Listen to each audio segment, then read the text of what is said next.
انشاءاللہ جب حج پر جائیں گے تو ان باتوں پر عمل کریں گے انشاءاللہ. صرف رضائے الہی پانے کے لیے حج کروں گا، اس آیت پر عمل کروں گا. وَأَتِمُّ الْحَجَّ وَالْعُمْرَةَ لِلَّهِ، حج اور عمرہ اللہ کے لیے پورا کرو.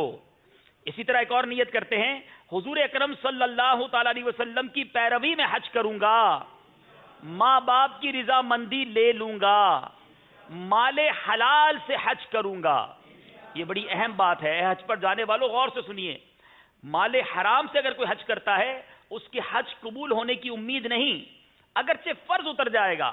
اور اگر کسی کو اپنے مال میں شبہ ہے کہ حلال ہے یا حرام، یہ کچھ تھوڑا سا شبہ ہے، تو فرمایا قرض لے کر حج پر جائے اور وہ قرض اپنے اس مشکوک مال سے ادا کر دے. حدیث پاک میں ہے جو مال حرام لے کر حج کو جاتا ہے، جب لبیک کہتا ہے عاطف غیب سے جواب دیتا ہے، نہ تیری لبیک قبول نہ خدمت پذیر یعنی منظور، تیرا حج تیرے منہ پر مردود ہے، یہاں تک کہ تو یہ مال حرام کہ تیرے قبضے میں ہے اس کو مستحقوں کو واپس کر دے.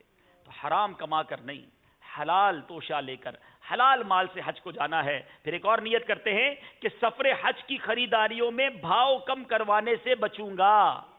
یہ بڑی پیاری نیت ہے. اعلیٰ حضرت فرماتے ہیں ویسے تو سنت ہے جب بھی کوئی چیز خریدے تو بھاؤ تاؤ کریں، کچھ کمی بیشی کروائیں، مگر فرمایا کہ جب سفر حج کے لیے کوئی چیز خریدی جائے تو بہتر یہ ہے کہ جو مانگے وہی رقم اسے دے دے.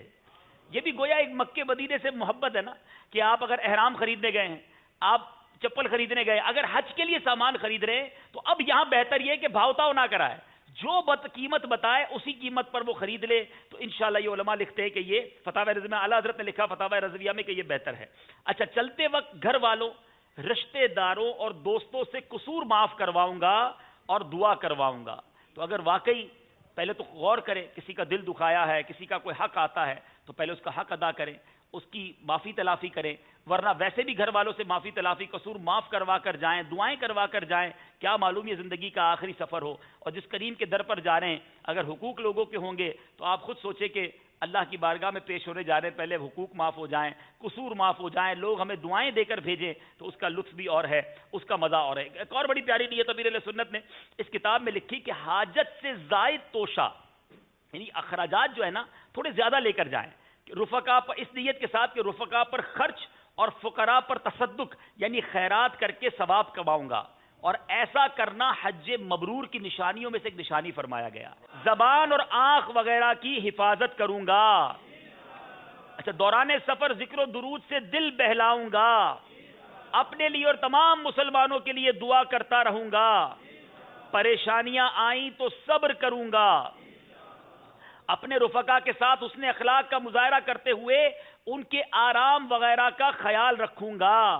غصے سے بچوں گا. یہ بڑا اہم مدنی پھول ہے، چونکہ سفر پر پہلے گئے نہیں ہوتے، اپنے گھر سے دور رہے نہیں ہوتے، مختلف قسم کی قوموں کے لوگوں کے ساتھ رہنا پڑتا ہے. اب مزاج کے خلاف بات ہو جائے تو حاجی کو غصہ آ جاتا ہے. بڑی پیاری نیت، سبحان اللہ.